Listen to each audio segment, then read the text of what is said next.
Hey guys, मेरा नाम है अनुभा। Welcome to biology 8। और आज के वीडियो में हम डिस्कस करेंगे अपना बायोलॉजी का लास्ट चैप्टर, आर एनवायरनमेंट। आप सब जानते हैं कि ये चैप्टर कितना इजी है, but that's the reason why आपको ये चैप्टर उतने ही अच्छे से प्रिपेयर होना चाहिए, ताकि कहीं से कोई भी क्वेश्चन आ जाए तो इसके मार्क्स तो पक्के, राइट? तो बस वही हम आज अपनी एग्जाम स्पेशल सीरीज में करेंगे, यानी NCERT based revision, important topics और किस तरीके के क्वेश्चंस आपसे एग्जाम में पूछे जा सकते हैं, ये सब डिस्कस करेंगे। तो चलिए फिर बिना देर करे लेट्स गेट स्टार्टेड।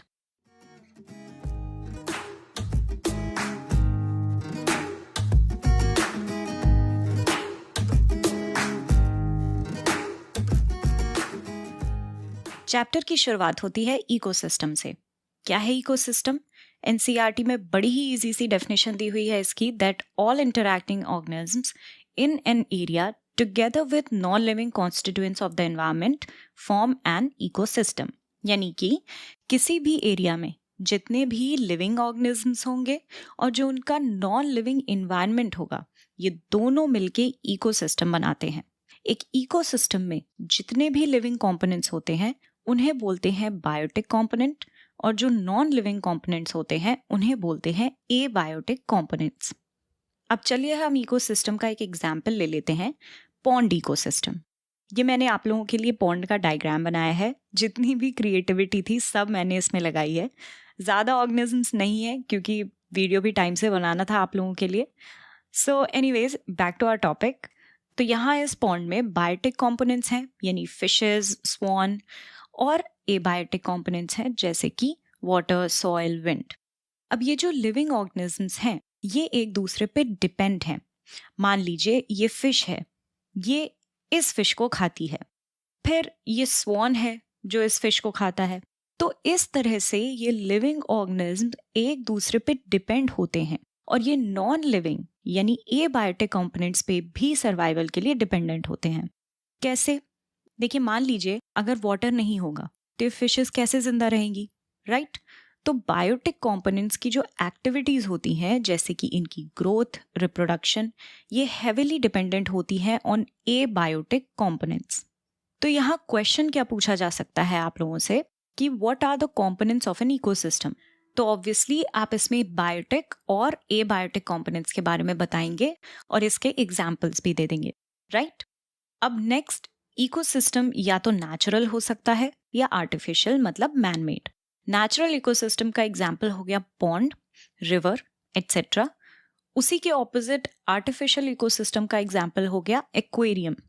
नेचुरल हो गया फॉरेस्ट, आर्टिफिशियल मान लीजिए कोई मैन मेड गार्डन हो गया। ऑलराइट, तो ये तो इजी था। अब नेक्स्ट टॉपिक तो और भी इजी है, तो इसको भी जल्दी से रिवाइज कर लेते हैं। Types of organism on the basis of manner in which they obtain their food. कैसे ऑर्गेनिज्म फूड ऑब्टेन करते हैं, उसके बेसिस पे ऑर्गेनिजम्स को क्लासिफाई किया गया into 3 categories: producers, consumers and decomposers. सबसे पहले बात करें प्रोड्यूसर्स की, तो ये वो ऑर्गेनिज्म हैं जो सिंपल इनऑर्गेनिक सब्सटेंसेस जैसे कि कार्बन डाइऑक्साइड और वाटर का यूज करके सनलाइट और क्लोरोफिल की प्रेजेंस में अपना फूड प्रिपेयर कर लेते हैं, राइट? एग्जाम्पल हो गया green plants and some blue green algae. दूसरे आते हैं कंज्यूमर्स। ये वो ऑर्गेनिज्म है जो प्रोड्यूसर्स के द्वारा बनाए गए फूड को कंज्यूम करते हैं, डायरेक्टली या इनडायरेक्टली। अब कंज्यूमर्स को हम फर्दर 3 ग्रुप्स में डिवाइड कर सकते हैं: herbivores, carnivores and omnivores. Herbivores कौन है? जो केवल प्लांट कंज्यूम करते हैं, जैसे कि goat, sheep, deer, camel. Carnivores वो हैं जो दूसरे एनिमल्स को खाते हैं, एग्जाम्पल लायन, टाइगर, एटसेट्रा।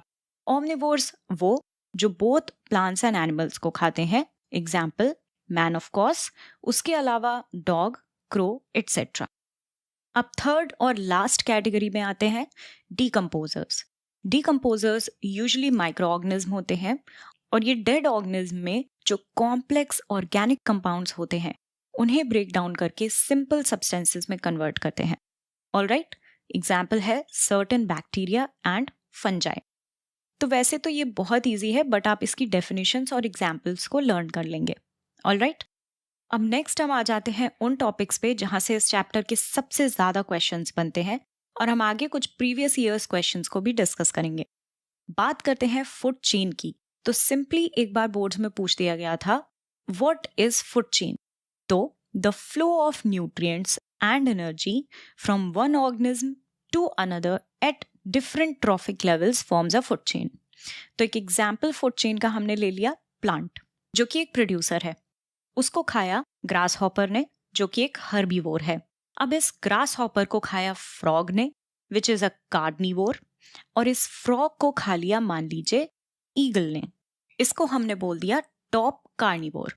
तो देखिए यहाँ क्या हो रहा है, प्लांट ने फूड बनाया, एनर्जी ली, फिर ग्रास हॉपर ने प्लांट खा के उससे एनर्जी ली, राइट। तो फूड चेन के बारे में हम एक ये बात कह सकते हैं कि food chain represents a single unidirectional transfer of energy. Clear. अब ऐसे ही अगर बात करें फूड वेब की, तो what is food web? Several interconnected food chains forms a food web. यानी कि बहुत सी फूड चेन्स होती हैं इकोसिस्टम में, और ये जब लिंक होती हैं तो उसको हम फूड वेब बोल देते हैं। जैसे देखिए, ये स्नेक बर्ड भी खा सकता है, फ्रॉग भी खा सकता है, राइट।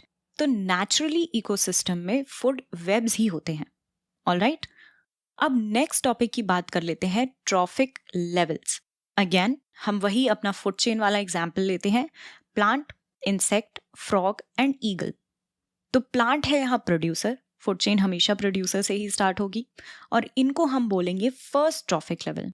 उसके बाद आ जाते हैं इंसेक्ट, जो हो गया प्राइमरी कंज्यूमर, ये बनाता है सेकेंड ट्रॉफिक लेवल। ऐसे ही फ्रॉग सेकेंडरी कंज्यूमर बनाएगा third trophic level, and eagle tertiary consumer बनाएगा फोर्थ ट्रॉफिक लेवल। ऑलराइट, तो आपका एनसीईआरटी का क्वेश्चन है what are trophic levels, give an example of a food chain and state the different trophic levels in it. तो example तो हमने discuss कर लिया फूड चेन का, डिफरेंट ट्रॉफिक लेवल्स भी बता दी। अब जो इसका फर्स्ट पार्ट है यानी व्हाट आर ट्रॉफिक लेवल, तो ये फूड चेन के वो स्टेप्स हैं जहां ट्रांसफर ऑफ एनर्जी हो रहा है, और ये आपका ट्रॉफिक लेवल का एनसीईआरटी का फिगर है। इसमें आप एक चीज नोटिस करेंगे कि प्रोड्यूसर्स वाला पोर्शन ब्रॉड है, और जैसे जैसे ये ऊपर जाता जा रहा है ये पतला होता जा रहा है। क्यों, ऐसा क्यों हो रहा है? तो इसी बात का जवाब देती है 10% लॉ, जो आपका इस चैप्टर का सबसे इंपॉर्टेंट टॉपिक है। तो इसको ध्यान से सुनिएगा, फिर इसके प्रीवियस ईयर क्वेश्चंस को भी हम डिस्कस करेंगे। सो 10% लॉ कहती है कि हर ट्रॉफिक लेवल पे जितनी भी एनर्जी होगी उसका केवल 10% ही नेक्स्ट लेवल में पास ऑन होने के लिए अवेलेबल होता है। इसमें हम एक सिंपल सा फूड चेन का एग्जाम्पल ले लेते हैं, प्लांट्स, डियर, लायन। अब देखिए होता क्या है कि प्लांट एनर्जी बना रहा है सन से, सन जितनी भी एनर्जी देता है उसका केवल 1% मिलेगा फर्स्ट ट्रॉफिक लेवल को, यानी कि प्लांट को। अब मान लीजिए प्लांट को मिली 100 जूल एनर्जी। अब जब ये सेकेंड ट्रॉफिक लेवल पे जाएगी, यानी जब डियर इस प्लांट को कंज्यूम करेगा, तो डियर को मिलेगी 10 जूल एनर्जी। फिर लायन जब डियर को कंज्यूम करेगा तो उसको मिलेगी 10% ऑफ 10 जूल, यानी 1 जूल एनर्जी। तो ये है 10% लॉ, और यही रीजन है कि यूजुअली 3 या 4 से ज्यादा ट्रॉफिक लेवल्स नहीं होती हैं, क्योंकि अब इसके बाद क्या ही एनर्जी ट्रांसफर होगी, 1 जूल के बाद पॉइंट्स में चली जाएगी, उसके बाद तो सस्टेनेबल नहीं हो पाएगा, right. So now question discuss कर लेते हैं। क्वेश्चन पूछा गया, what will be the amount of energy available to the organism of the second trophic level of a food chain if the energy available at the first trophic level is 10,000 joules?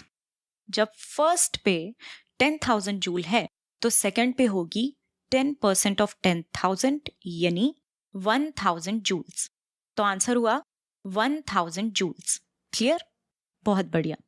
Next topic is bio accumulation and biomagnification. Guys, मैं इस video को जितना precise और concise हो सकता है उतना आपके लिए बना रही हूँ, ताकि आपका जरा भी टाइम वेस्ट ना हो। तो अगर वीडियो पसंद आए तो लाइक और कमेंट करके मुझे जरूर बताएं। चलिए, अगर बात करें बायो अक्यूमुलेशन की, तो देखिए डिफरेंस क्या है बायो अक्यूमुलेशन और बायोमैग्निफिकेशन में, कि बायो अक्यूमुलेशन होता है सिंगल ऑर्गेनिज्म में ओवर लाइफ टाइम, और बायोमैग्निफिकेशन एक्सटेंड करता है ओवर डिफरेंट ट्रॉफिक लेवल। कैसे, इसको समझते हैं। देखिए, सिंपल सी बात है, जब फार्मर्स खेती करते हैं तो पेस्टिसाइड्स का यूज करते हैं। पेस्टिसाइड्स होते हैं नॉन बायोडिग्रेडेबल एंड हार्मफुल। तो होता क्या है, हमने उस खेत का वीट, फ्रूट्स कुछ भी खाया तो वो पेस्टिसाइड हमारी बॉडी में इकट्ठा हो जाएगा।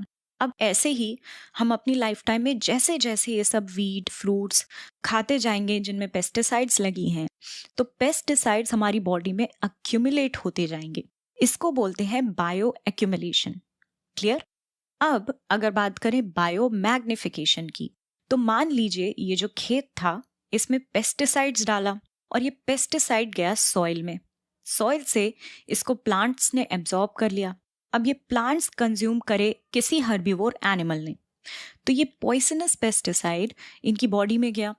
अब ऐसे ही ये पेस्टिसाइड आगे आगे फूड चेन में बढ़ता चला जाएगा, क्योंकि ये बायोडिग्रेडेबल तो नहीं है। तो जो भी एनिमल फूड चेन के टॉप लेवल पे होगा उसमें इन केमिकल्स का कॉन्सेंट्रेशन सबसे ज्यादा होगा, जो कि यूजुअली हम ह्यूमंस होते हैं। तो बस इसी को हम बोलते हैं बायो मैग्निफिकेशन, यानी the increase in concentration of harmful chemical substances in the body of living organism at each trophic level of a food chain is called biomagnification. Clear? अब आ जाते हैं हम अपने चैप्टर के सेकेंड लास्ट टॉपिक पे, which is depletion of ozone layer. तो ozone क्या है? O3, यानी ये 3 ऑक्सीजन के एटम्स से मिलकर बना हुआ एक मॉलिक्यूल है जो कि होता है पॉइजनस। लेकिन ये ओजोन जब हमारे एटमॉस्फेयर के ऊपर एक लेयर बना लेता है तो ये हमें सन की हार्मफुल यूवी रेज से बचाता है। ऐसा क्या बिगाड़ती है यूवी रेज हमारा जो हमें ओजोन लेयर की जरूरत पड़ती है? UV rays can cause skin cancer. ठीक, अब देखिए, सबसे इंटरेस्टिंग बात यह है कि ये जो ओजोन है जो हमें यूवी रेज से प्रोटेक्ट करता है, इसके फॉर्मेशन का कारण ही यूवी रेज है। कैसे? देखिए, नॉर्मली हमारे एटमॉस्फेयर में ऑक्सीजन होता है जो कि है O2। अब यूवी रेज इस ऑक्सीजन को स्प्लिट कर देती है इनटू फ्री ऑक्सीजन एटम्स। फिर ये ऑक्सीजन एटम मॉलिक्यूलर ऑक्सीजन के साथ कंबाइन करके ओजोन फॉर्म कर लेती है। क्लियर? नाउ प्रॉब्लम क्या है कि इस ओजोन की लेयर का हो रहा है डिप्लीशन, यानी एटमॉस्फेयर के ऊपर ओजोन कम होती जा रही है। और ये क्यों हो रहा है? Because of certain air pollutants. हम कुछ ऐसे एयर पोल्यूटेंट्स का यूज कर रहे हैं जैसे कि chlorofluorocarbons as refrigerants and extinguishers, जो कि कॉज कर रहा है डिप्लीशन ऑफ ओजोन लेयर। तो कुछ स्टेप्स लिए गए जिसकी वजह से CFC फ्री रेफ्रिजरेंट्स का यूज किया जाए, तो अब ओजोन लेयर धीरे धीरे हील हो रही है। ऑलराइट, अब फाइनली आ जाते हैं हम इस चैप्टर के लास्ट टॉपिक पे, managing the garbage we produce. Now 2 types के वेस्ट होते हैं, biodegradable and non biodegradable. Waste that are broken down by biological processes are said to be biodegradable waste, जैसे वेजिटेबल वेस्ट, पेपर कप्स, कुल्हड़, right, जो biological processes से break down करे जा सकें। इसी के ऑपोजिट होते हैं non biodegradable waste, which can not be broken down by biological processes. Example हो गया polythene bags, artificial rubber, glass etcetera. तो मेनली इस चैप्टर में इतना ही है।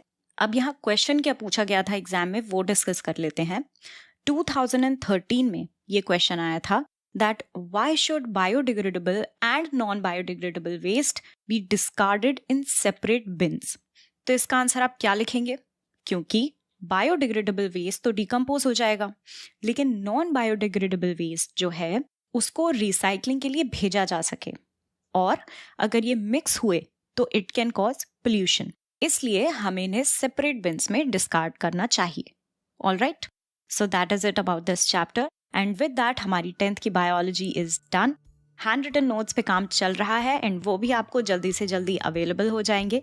And thank you so much उन सभी बच्चों को जो इतने प्यारे और पॉजिटिव कमेंट्स करते हैं। ये चैनल आप ही लोगों के लिए है, और जब आपको वीडियोस पसंद आते हैं, कॉन्सेप्ट्स क्लियर होते हैं, तो सबसे ज़्यादा खुशी मुझे होती है। So thank you so much. I will meet you guys soon, and until the next time, stay curious.